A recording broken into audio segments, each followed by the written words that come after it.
میں یہاں پر یہ بھی یاد کرتا چلوں کہ حضرت مولا علی کرم اللہ وجہ کریم کے متعلق جو ایک روایت ہے انا مدینۃ العلم ولی بابھا، اس روایت کے اندر کچھ اضافی الفاظ بھی جو ہے وہ پڑھے جاتے ہیں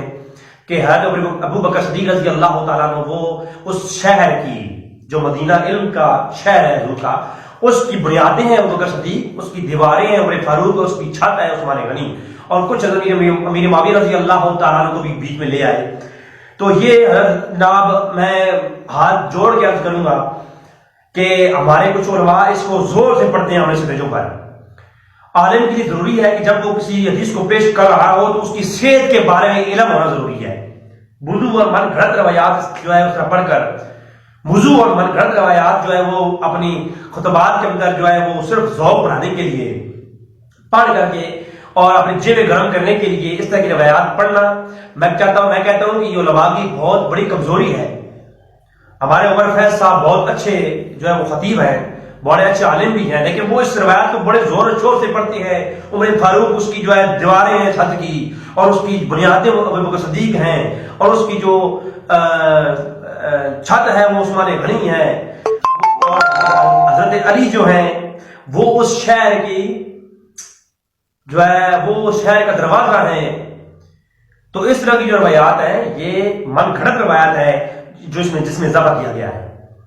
مصدق الحاکم کے اندر اور جامع الترمذی کے اندر فقط اتنی ہی ہے کہ میں علم کا شہر ہوں اور علی اس کا دروازہ ہے، بس اتنی روایت ہے۔ اور اس کے علاوہ جو یہ اضافی الفاظ ہیں یہ مصدق الحاکم کی روایت میں نہیں ہے، یہ امام طبرانی کی المعجم الکبیر کے اندر اور ابن عساکر نے اپنی تاریخ کے اندر اس کو لائے۔ وہ جو الفاظ کے ساتھ روایت ہے وہ موضوع اور من گھڑت روایت ہے۔ یہ میں نہیں کہہ رہا بلکہ علماء اور جو محدث ہیں ان کا خود لگایا ہوا اس پہ حکم ہے، ٹھیک ہے۔ اس کے علاوہ یہ ایک 4 صدی کے اندر ایک واعظ تھا جس کا نام تھا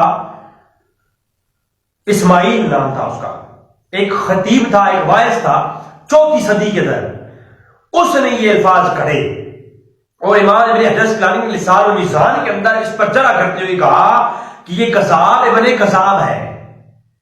یہ اسماعیل، اور امام ابن حجر اسقلانی کی یہ لفظ ہے کذاب ابن کذاب والے، اور کہا کہ وہ اسماعیل کذاب ابن کذاب تھا، اور اس نے یہ لفظ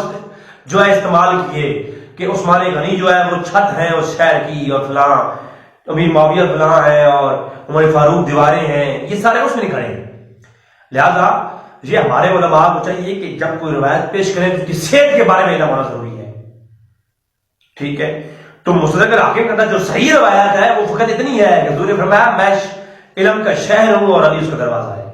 تو یہ کھڑی ہوئی روایت ہے جس کو پیش کیا جاتا ہے بارہا۔